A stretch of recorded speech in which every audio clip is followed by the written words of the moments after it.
এবারের বাজেট সাধারণ মানুষের জীবনযাত্রা সহজ করবে বলে জানিয়েছেন অর্থমন্ত্রী আবুল হাসান মাহমুদ আলী। তিনি বলেন, যতটুকু সম্ভব ভালো করার চেষ্টা করছি। বৃহস্পতিবার বাজেট ঘোষণার জন্য সকাল 10:30টার দিকে রাজধানীর ইস্কাটন গার্ডেন রোডের সরকারি বাসভবন থেকে রওনা দেন তিনি। এ সময় সাংবাদিকদের সঙ্গে বাজেট প্রসঙ্গে এসব কথা বলেন তিনি।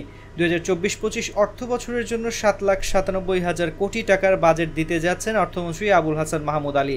তিনি দেশের 18তম অর্থমন্ত্রী। আবুল হাসান মাহমুদ আলী অর্থমন্ত্রী হিসেবে এবারই প্রথম বাজেট পেশ করবেন। এটি দেশের 53তম বাজেট। 2024-25 অর্থ বছরের জন্য প্রস্তাবিত বাজেট পেশ করতে এরই মধ্যে সংসদে পৌঁছেছেন অর্থমন্ত্রী। আজ বিকেল 3টায় জাতীয় সংসদে আগামী 2024-25 অর্থ বছরের বাজেট প্রস্তাব পেশ করবেন তিনি। 2024-25 অর্থ বছরের বাজেটের আকার বাড়লেও ঘাটতির পরিমাণ কমছে। চলতি অর্থ বছরের প্রস্তাবিত বাজেটের তুলনায় আগামী অর্থ বছরের বাজেটে ঘাটতি কম ধরা হচ্ছে 5,785 কোটি টাকা।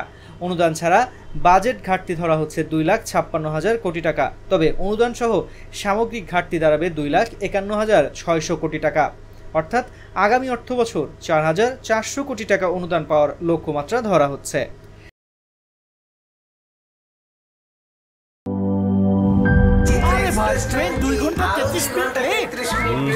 3 ঘন্টা 33 মিনিট।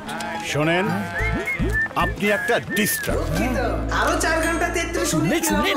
আরো 4 ঘন্টা, এটা কোনো কথা? সময়টা দৌড়াবে। প্রাণ ডাল, মুঠোই মুঠোই সময় পার।